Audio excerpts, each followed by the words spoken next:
안녕하십니까. 뉴스데스크 강원입니다. 처서가 다가왔는데도 강원도는 연일 낮 기온이 35도까지 오르는 폭염이 이어지고 있습니다.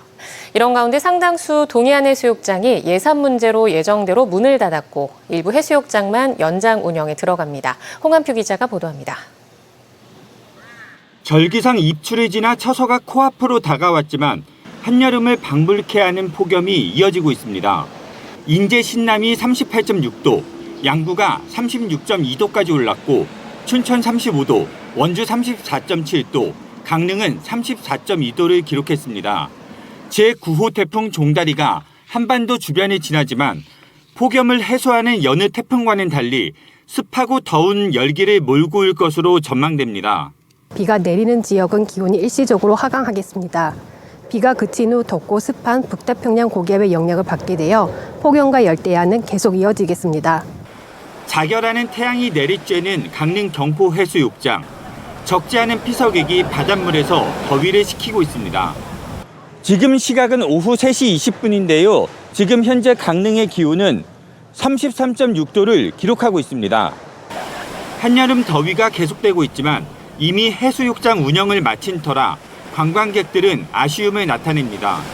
바다 안에서 발 담그기는 너무 좋은데 밖에서 파라솔이 하나도 없어서 그늘이 없어가지고 쉬기에는 너무 더운 것 같아요. 강릉과 동해 삼척의 해수욕장은 예정대로 18일에 모두 문을 닫았습니다. 연장하려면 절차도 복잡하고 인건비와 시설 유지비를 맞추려면 예산을 추가 편성해야 하는데 여의치 않다는 겁니다. 대신 일부 대형 해수욕장에는 안전사고에 대비한 안전요원을 배치했습니다. 안전사고가 우려되니까 이제 망상하고 처음 해수욕장 같은 경우에는 이제 그래도 큰 해수욕장이다 보니 저희가 수상안전요원들을 추가로 이제 망상 4명, 추함 2명 해서 6명을 배치해서 이런 가운데 막바지 피서객을 위해 계속 운영하거나 연장되는 해수욕장도 있습니다. 속초 3곳과 하주대와 기사문을 제외한 양양 19곳은 오는 25일까지 운영합니다. 특히 오늘 월요일 같은 날은 사람도 없고 해가지고 훨씬 서핑하기도 좋고요. 저 어제 처음 시작했는데 정말 잘한 것 같아요. 또 고성군의 경우 대부분 문을 닫지만 봉포는 25일, 아야진과 천지는 이달 말까지 연장 운영하기로 했습니다. 날씨도 좋고 그다음에 관광객들도 많이 와서 다른 때보다 지역 경제가 많이 활성화가 되고 있습니다. 이번에 지역 단체에서 해수욕장 운영이 잘 되고 있는데 3군데 정도가 이제 연장 신청이 들어와서 한편 지난해보다 피서객이 크게 늘어난 동해안 해수욕장의 총 피서객이 800만 명을 돌파할지 관심이 모아지고 있습니다. MBC 뉴스 홍한표입니다. 김진태 지사 발언과 관련해 강원도청 안팎으로도 찬반 논란이 계속되고 있습니다. 전국 공무원 노동조합 강원지역본부는 오늘 성명을 통해 일제 식민지배를 합법화하는 건국절 발언으로 점철된 김 지사의 광복절 경축사는 매국 망언이라며 김 지사의 사죄를 촉구했습니다. 이런 가운데 강원도청 홈페이지 자유 게시판에는 김 지사의 발언을 두고 지지글과 비판글이 나흘째 이어지고 있습니다. 하반기 전공의 모집 지원율이 저조한 가운데 그마저도 수도권으로 쏠리며 지역엔 타격이 컸습니다. 지방 전공의 씨가 마른다는 소리가 나올 정도인데요. 의료 공백이 장기화되면서 강원도에서도 이송 병원을 찾지 못하는 응급실 뺑뺑이가 크게 늘고 있습니다. 유주성 기자입니다. 하반기 1차 전공의 모집에서 강원 4개 수련병원에 지원한 전공의는 단 2명. 이마저도 1명은 지원을 철회해 실제 모집된 인원은 1명뿐입니다. 전국 지원율도 1.36%로 저조했는데 지원자 104명 중 78%는 수도권으로 쏠렸습니다.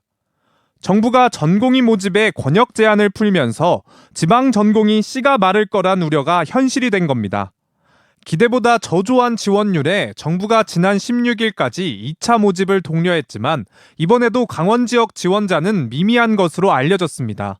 강원대병원, 강릉 아산병원, 춘천 성심병원은 추가 모집 지원자가 없다고 밝혔고 원주 세브란스 기독병원은 모집 현황을 공개하면 전공의가 불이익을 받을 수 있다는 이유로 공식적으로는 모집 현황을 공개하지 않았지만 이번 모집에도 지원자가 거의 없는 것으로 알려졌습니다. 강원도 내 의료 공백 사태가 장기화되면서 응급 환자가 이송병원을 찾지 못해 여러 병원을 도는 이른바 응급실 뺑뺑이도 크게 늘고 있습니다. 강원도에선 지난 2020년부터 지난해까지 한 해 평균 232건의 구급대 환자 재이송이 발생했는데 올해엔 6월 11일 기준으로 벌써 266건을 돌파했습니다. 이 추세라면 올해 응급실 뺑뺑이 사례는 평년의 2배를 훌쩍 넘길 전망입니다. 뺑뺑이의 주 원인은 전문의 부재 82건, 응급실 등 병상 부족이 38건 등으로 의료 공백에 따른 여파로 분석됐습니다. 6개월째에 접어든 의료 공백이 전공의 모집 실패로 내년까지 계속될 가능성이 높아진 가운데 애꿎은 환자들의 피해만 늘어가고 있습니다. MBC 뉴스 유주성입니다. 4연승을 질주하고 있는 강원FC가 올 시즌 구단의 새 역사를 다시 쓰고 있습니다. 리그 경기가 10번 넘게 남았는데도 벌써 한 시즌 최다승을 경신하고 최다 승점 동률을 기록한 건데요. 리그 선두 유지와 아시아 축구연맹의 챔피언스리그 진출에도 관심이 쏠리고 있습니다. 이준호 기자입니다. 지난 2008년 팀 창단 이후 가장 많은 13,170명이 모인 강원FC의 홈구장. 30도를 웃도는 날씨만큼이나 응원 열기가 뜨겁게 달아오릅니다. K리그1 선두에 오른 강원의 27라운드 맞상대는 올 시즌 상대 전적 1승 1패의 광주FC. 팽팽한 접전이 될 거란 예상과 달리 초반 승부의 추는 광주로 기울었습니다. 전반 14분 광주의 매서운 공세가 이어지자 강원은 페널티킥 선취골을 내줬습니다. 급기야 7분 뒤에는 강원의 강투지가 자책골까지 기록했습니다. 0대2까지 점수가 벌어지자 강원은 빠른 교체 카드를 꺼내들었습니다. 왼쪽 측면 라인에 기동력이 뛰어난 조진혁과 송준석을 투입한 겁니다. 이후 강원의 공격은 막힌 열이 뚫렸습니다. 특히 측면 공격이 살아나며 크로스에 이은 헤더로 연속 3골을 넣었습니다. 먼저 코바체비치가 2골로 동점을 만든 뒤 헨리가 역전골을 기록했습니다. 선수들은 승리의 공을 팬들에게 돌렸습니다.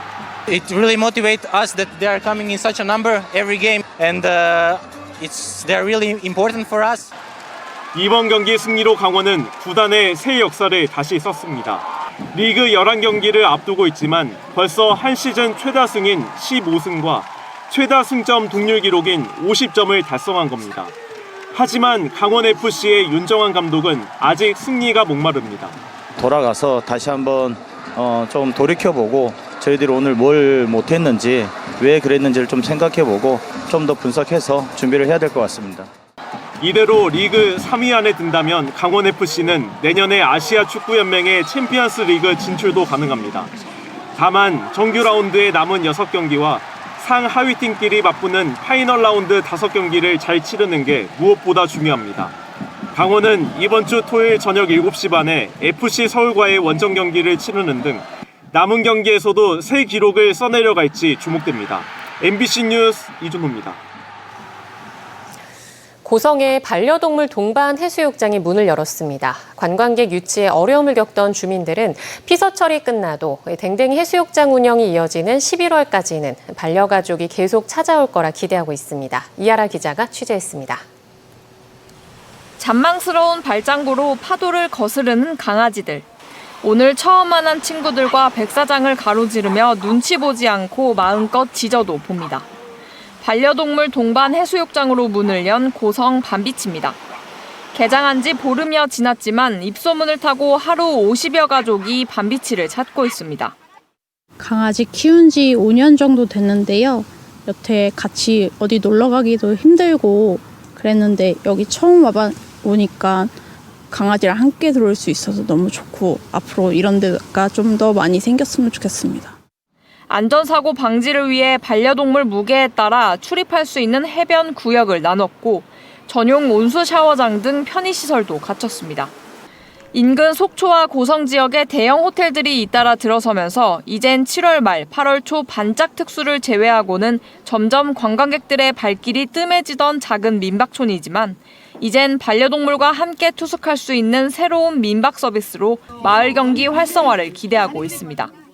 밤비치가 되면서 11월까지 계속 이용하게 됐을 때 저희 마을 입장에서는 또 저희 숙박업 하는 입장에서는 너무나 기쁘고 좋은 소식이라고 봅니다. 네, 너무 환영하고 있어요. 지난 6월 도내에서는 최초로 반려동물 동반 여행 활성화 조례를 제정한 고성군은 밤비치에 이어 오는 10월에는 반려동물 캠핑 프로그램도 계획하고 있습니다. 반려동물 입장 가능한지에 대한 문의가 계속 지속적으로 오고 있었거든요. 올해는 이제 반려동물 전용 해수욕장을 운영을 하다 보니까 이쪽으로 많이 안내를 해드리고 있고, 강릉 안목해변 펫비치, 양양 광진해변 멍비치에 이어 고성 반암해변의 밤비치까지 동해안 지자체들이 반려인구 1000만 시대를 겨냥한 이색 여행지 개발에 뛰어들고 있습니다. MBC 뉴스 이하라입니다. 요즘 배달 오토바이 위주로 사이드미러를 떼고 운행하는 게 유행처럼 번지고 있습니다. 법적으로도 엄연한 위법 행위인데다 안전상으로도 위험천만합니다. 단속 현장을 이송미 기자가 동행했습니다. 배달 주문이 밀려드는 낮 시간대 춘천 시내 오거리입니다. 달리던 배달 오토바이가 정지선 앞에 멈춰서 있습니다. 그런데 주행할 때 다른 차량을 볼 수 있는 사이드미러가 없습니다. 달고 운행하셔야 되니까. 네, 우선 시켜드렸다고 매일 수리가 돼요? 언제 올지는 모르겠어요. 잠시 뒤 인근 도로에서도 똑같이 사이드미러를 장착하지 않는 오토바이가 보입니다. 사이드미러 없이 도로를 주행하는 건 최대 100만 원의 과태료 처분을 받을 수 있는 위법 행위입니다. 이 운전자는 주위에서 다 개조를 해 위법인지 몰랐다고 말합니다.